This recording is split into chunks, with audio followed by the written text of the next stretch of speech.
दोस्तों, इंडिया में नौजवानों के साथ बहुत जुल्म हो रहा है। आप लोग देख सकते हैं पुलिस किस तरह इन नौजवानों को मारते हैं और ये नौजवान क्यों सड़कों पर निकल आए हैं और एक तहरीक इन लोगों ने शुरू की है। इनका असल वजह क्या है, तो मैं आप लोगों को इस 3-4 मिनट की वीडियो में समझाने जा रहा हूँ। आप लोग वीडियो को आखिर तक देखना और मेरे चैनल को सब्सक्राइब करना मत भूलिएगा। वीडियो को लाइक करना और कमेंट सेक्शन में अपने राय का इजहार करना कि इन नौजवानों ने जो तहरीक शुरू की है क्या ये अपने अंजाम तक पहुँचाएंगे या ये नौजवान हार मानेंगे। इस नौजवानों का ताल्लुक है कॉकरोच चंदा पार्टी से और सुनने को ये आ रहा है कि जो किसान पार्टी है वो भी इसमें शामिल हो चुकी है और नसरुद्दीन उसने भी अपने पुलिस और हुकूमत पर तंज की है। आप लोग देखेंगे। अब मैं आप लोगों को बताऊं कि ये मामला शुरू होता है मेडिकल एंट्रेंस एग्जाम से। नेट में इसका पेपर लीक हो जाता है और वो एक ऐसा स्कैनर बन जाता है कि हजारों स्टूडेंट इससे इफेक्ट हो जाते हैं।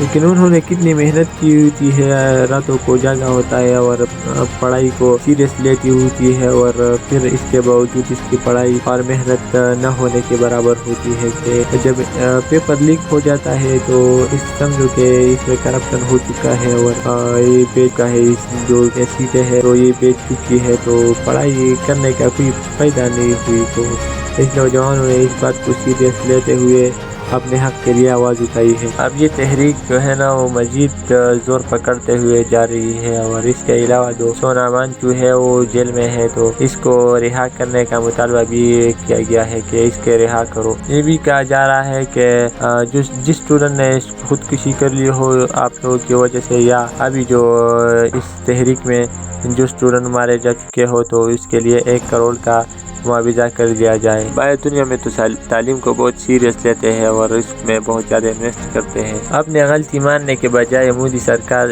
जो है ना इसका इन्वेस्टिगेशन तक नहीं करते कि ये पेपर कहाँ से लीक हुई, क्यों लीक हुई, कैसे लीक हुई और ये लोग बच्चों को रिस्पॉन्सिबल ठहराया जा रहा है। उन्होंने बाकायदा दफा लगाया हुआ है कि जो आएगा उसको पकड़ के जेलों में डालेंगे हम लोग। यानी एक तरफ ये लोग कहते हैं कि हमारा नौजवान हमारा मुस्तकबिल है और दूसरी तरफ आप लोग देख सकते हैं कि इनके साथ क्या जुल्म हो रहा है। ये लोग इस तरह अपने हुक्म को जबरदस्ती मानने पर मजबूर करते हैं। इन लोगों ने अपोजिशन लीडर को उठा लिया और कजीताउन को इतना मारा कि इनके नाक से खून निकलना शुरू हो गया। इस वजह से ये तहरीक और भी जोर पकड़ने जा रहा है। तो अब देखना ही है कि कॉकरोच चंदा पार्टी है ये क्या ये लोग अब दिल्ली को घुटने टेकने पर ले आएंगे। आप लोगों के ख्याल में क्या इनके मुतालिबात माननी चाहिए या क्या जो इन नौजवानों के साथ जो सलूक हो रहा है वो डिस्ट्रिक्ट कर दिया जाएगा। और इसके साथ मजीद लोग भी जोड़ रहे हैं और लोग ये भी कह रहे हैं कि सिख जो लोग हैं ना वो भी बहुत ज़्यादा इसमें शामिल हो रहे हैं। आप लोगों को पता है 5 साल पहले जो नेपाल में स्टूडेंट निकल आए थे इस तरह का तहरीक लोगों ने शुरू की थी, तो वो है कि हुकूमत का क्या हशामत किया था।